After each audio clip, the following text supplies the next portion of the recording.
కార్తీక పురాణం 5వ అధ్యాయం. వన సమారాధన మహత్యము. వశిష్ఠుడు జనక మహారాజుతో వనభోజన వైశిష్టాన్ని వివరిస్తాను, సావధాన చిత్తుడవై విను అన్నాడు. ఓ రాజేంద్ర, కార్తీక మాస గొప్పతనాన్ని ఎంతని వర్ణించగలను? ఈ మాసంలో భగవద్గీతను చదవడం వలన కలిగే పుణ్యము ఇంత అని వర్ణించి చెప్పడానికి అలవి కానిది. అంతా కాకపోయినా ఒక్క శ్లోకాన్ని చదివినా వారి అదృష్టాన్ని నేను వర్ణించలేను. గీతను చదివినవారు శ్రీమన్నారాయణి కృపకు పాత్రులై తరిస్తారనడంలో ఎంతమాత్రం సందేహమే లేదు. అలా చదివిన వారి యొక్క పూర్వజన్మల పాపాలన్నీ నశిస్తాయి. ఈ మాసంలో వనభోజనానికి అత్యంత ప్రాధాన్యం ఉంది. వనభోజనం వలన విష్ణులోకం లభిస్తుంది. నిత్య నైమిత్తిక కర్మలలో గాని భోజన కాలంలో గాని భ్రష్టులు, శూద్రులు, సూతకం కలవారిని చూడడం, మాట్లాడడం, తాకడం వలన కలిగే సమస్త దోషాలు తొలగిపోతాయి. చెట్లు, తీగలు, మొక్కలు గల వనంలో ఉసిరి చెట్టు మొదట్లో సాలగ్రామాన్ని పెట్టి విష్ణువును ప్రార్థించి శాస్త్ర ప్రకారంగా దక్షిణ తాంబూలాలనిచ్చి పూర్ణకుంభాన్ని నివేదన చేసి బంధుమిత్ర సపరివార స్నేహితులతో కలిసి పంక్తి భోజనం చేసేవారి జన్మ ధన్యమే. వన సమారాధనలో భోజనం చేసిన వారిని సమస్త పాపాల నుండి విముక్తులను చేసి దివ్యత్వాన్ని ప్రసాదిస్తుంది. పూర్వం ఒక బ్రాహ్మణుని కుమారుడు దురాచార సంపన్నుడైనందువలన తండ్రిచే శపించబడ్డాడు. అయినా కార్తీక మహత్యాన్ని వినడం వలన పవిత్రుడై తరించాడు అన్నాడు వశిష్ఠుడు జనకుడితో. అప్పుడు జనకుడు, మునిశ్రేష్ఠ, ఆ బ్రాహ్మణ బాలుడు ఎవరు? అతడు చేసిన దురాచారాలు ఏమిటి? తండ్రి అతడిని ఏమని శపించాడు? ఆ బాలుడు శాప విముక్తిని ఏ విధంగా పొందాడు? వీటన్నిటినీ వివరంగా చెప్పండి అని ప్రార్థించాడు వశిష్ఠ మహర్షిని. పూర్వం కావేరీ నదీ తీరంలో దేవశర్మ అనే పేరుగల బ్రాహ్మణోత్తముడు ఉండేవాడు. అతడు దేవతారాధనలోనూ ధార్మిక కార్యక్రమాలలోనూ శ్రద్ధాభక్తులు కలిగిన సదాచార సంపన్నుడు. అతడికి దేవదత్తుడు అనే పేరుగల పరమ దురాచార సంపన్నుడైన కొడుకు ఉండేవాడు.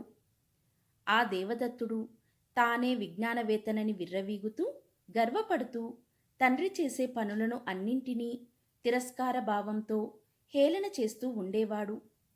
ఏదో ఒక విధంగా కుమారుణ్ణి సన్మార్గంలో ప్రయాణింపచేయాలని ఆ పండితోత్తముడు ఎంతగా ఆరాటపడినా, ఎన్ని ప్రయత్నాలు చేసినా ఆ పండితపుత్రుడు తండ్రికి లొంగలేదు.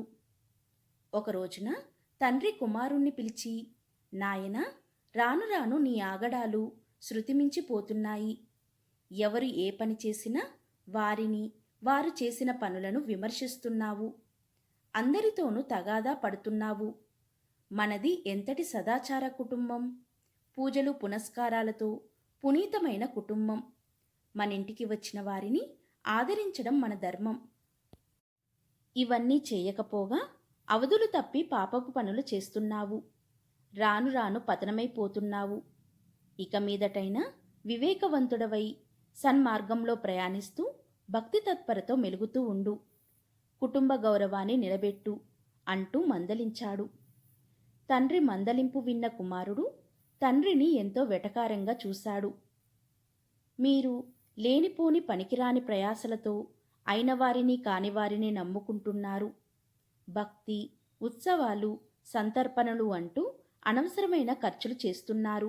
మీకు ఇహలోకంలో సుఖభోగాలు, చెలిమి కలిమిలు, స్వేచ్ఛా విహారాలు ఏమి తెలుస్తాయి, ఎలా తెలుస్తాయి అంటూ ఎగసికాలాడాడు. నాయనా, నువ్వు నన్ను ఏమన్నా పర్వాలేదు, సహిస్తాను.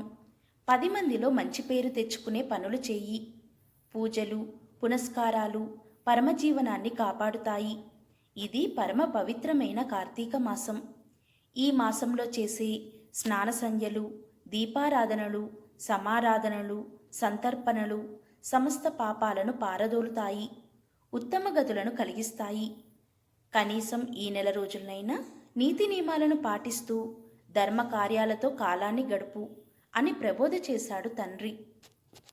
నాన్న, నువ్వు ఎంతటి అమాయకుడివి! నెలలు కొన్ని మంచివి, కొన్ని చెడ్డవి అనుకోవడమేమిటి? గుళ్ళో దీపాలు వెలిగిస్తే పుణ్యం వస్తుందేమో, కానీ అవే దీపాలు ఇంట్లో వెలిగించుకుంటే వెలుతురు వస్తుంది. ఇంటి నిండా వనభోజనాల పేరుతో అయిన వాళ్ళకి కాని వాళ్ళకి పెట్టడం కన్నా మన చుట్టాలకి, బంధువులకి, మిత్రులకి కనుక వండి వడ్డిస్తే వాళ్ళు తృప్తి పడతారు. అప్పుడు వాళ్ళు మనకి ఇంత పెడతారు, మన పట్ల మంచి మనసుతో ఉంటారు అంటూ అనేక విధాలుగా తండ్రిని దుర్భాషలాడాడు. కుమారుని మాటలు విన్న తండ్రికి మిక్కిలి కోపం వచ్చింది. కుమారునితో, ఓరి మూర్ఖుడా, నేను చెప్పే మాటలు వినడం ఆచరించడం లేకపోగా నన్నే ఎగతాళి చేస్తున్నావు. నువ్వికపై మానవునిగా ఉండడానికి పనికిరావు.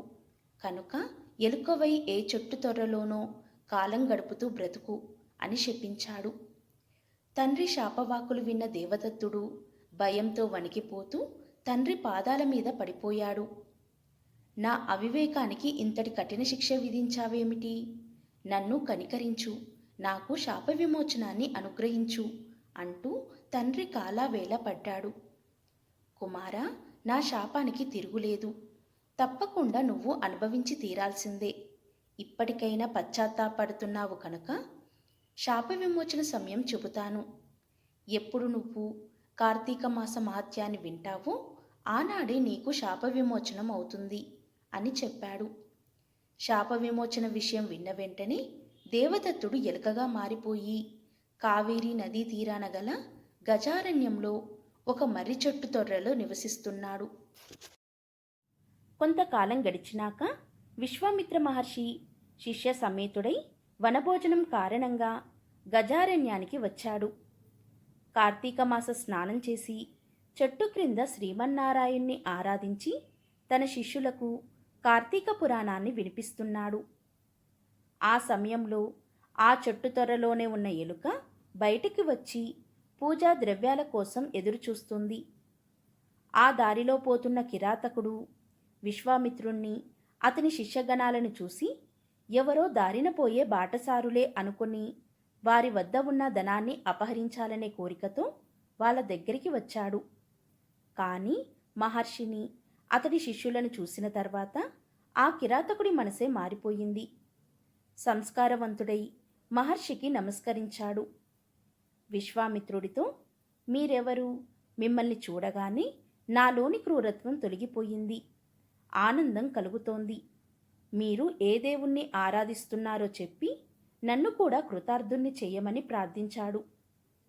నేను విశ్వామిత్రుణ్ణి, వీళ్ళంతా నా శిష్యులు. ఇది కార్తీక మాసం. ఈ నెలలో చేసే పనులన్నీ పుణ్యప్రదాలవుతాయి. నదిలో స్నానం చేసి విష్ణుమూర్తిని ఆరాధించి వనభోజనం చేసే వాళ్ళకి పుణ్యగతులు కలుగుతాయి. ఆ కారణంగానే నీకు కూడా జ్ఞానోదయమయ్యింది.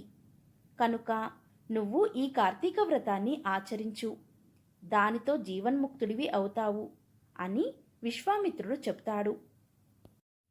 విశ్వామిత్రుడి ద్వారా కార్తీక పురాణాన్ని, వనభోజన విధానాన్ని విన్నాడు దేవదత్తుడు. వెంటనే ఎలుకగా ఉన్న దేవదత్తుడు బ్రాహ్మణ బాలునిగా మారిపోయాడు. విశ్వామిత్ర మహర్షికి నమస్కరించి ఆయన అనుమతి తీసుకుని తన తండ్రి దగ్గరికి వెళ్ళాడు. ఆ కిరాతకుడు కూడా విశ్వామిత్రుని ఆదేశంతో కార్తీక పూజాదికాలను చేసి ముక్తిని పొందాడు. అన్నం పరబ్రహ్మ స్వరూపం కనుక అన్నాన్ని నిందించకూడదు, అన్నం పెట్టేవారిని నిందించకూడదు అని తెలియజేస్తుంది ఈ కథ.